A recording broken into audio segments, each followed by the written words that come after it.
What is fracking? How does it affect the environment? Let's take a look.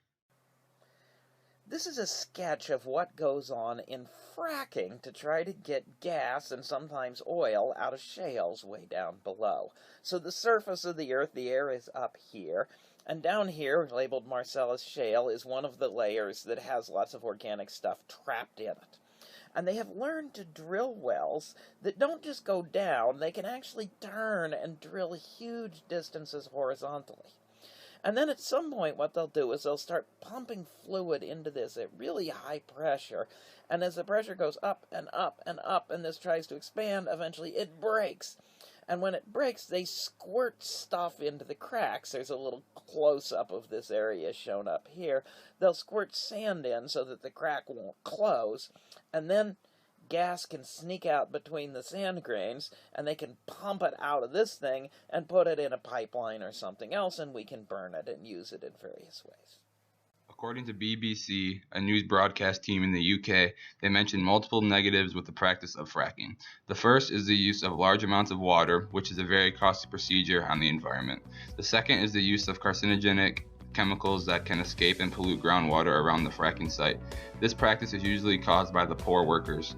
The next problem they mention is the tremors that can result from fracking. They result from the shifting of the Earth's tectonic plates, which directly results from fracking. According to Ernie Reuter from the University of Manchester, he states that the tremors are unlikely to be felt by many people and are unlikely to cause damage. Regardless if the tremors are dangerous, the fact that they are happening as a result of fracking is still very risky. The final problem they mention is fracking distracts government agencies from investing in renewable sources of energy. Instead, they continue to focus on using fossil fuels, which will continue to negatively harm the environment. They're poisoning our drinking water, and the EPA said, you know what? You no longer have to comply with EPA standards for stuff you put into the water. Why? So the greedy oil and gas company said, great, let's go crazy. And then some states are saying, no, we have a transparency law. So the oil and gas companies say, okay, we'll tell you everything but 2% of what we're putting into your tap water. Sure. And that's supposed to make us feel better. Right. Ladies and gentlemen, we're screwed. Oh, I've seen people set fire to their tap water. yes, Can I get you a nice, you want some ice water? Kaboom! Oh, boy. I've seen people set fire to their toilets. Well, that's a different story. That was a different thing. That was in college. I don't think they still do that. So what is your personal opinion on fracking? I think it's a very bad idea.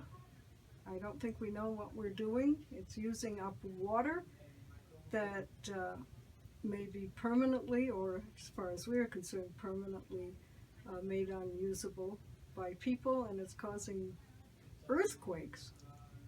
It just does not seem to be something that should be allowed. So what are your personal opinions on fracking?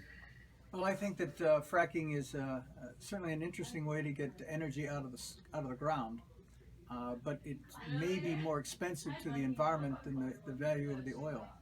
And the side effects of drinking water and groundwater in general being contaminated need to be explored more fully before we actually should go full force on doing fracking. According to OccupyTheory.org, by using natural gas to generate electricity instead of coal, the resulting improvement to air quality is easy to quantify. When natural gas is used, carbon dioxide emissions are reduced significantly, which leads to a marked decrease in air pollution. Mercury and ash emissions and other harmful toxins are also eradicated. Fracking has allowed the U.S. to decrease its dependency on foreign oil. As population continues to increase, they can now uncover more domestic sources for oil. Because we are drilling for natural gases, taxes are lowered due to a more domestic oil drilling, and this also creates jobs. Fracking has played an important role in the development of America's oil and natural gas resources for nearly 60 years. According to energyfromshale.gov, there's an estimated 35,000 wells that are processed through fracking. Since fracking's development in the 1940s, there has been over 1 million wells used for fracking. As we continue to grow and develop as a society, we're going to see these numbers continue to grow. So what do you guys think? Does fracking have a positive or negative effect on our environment?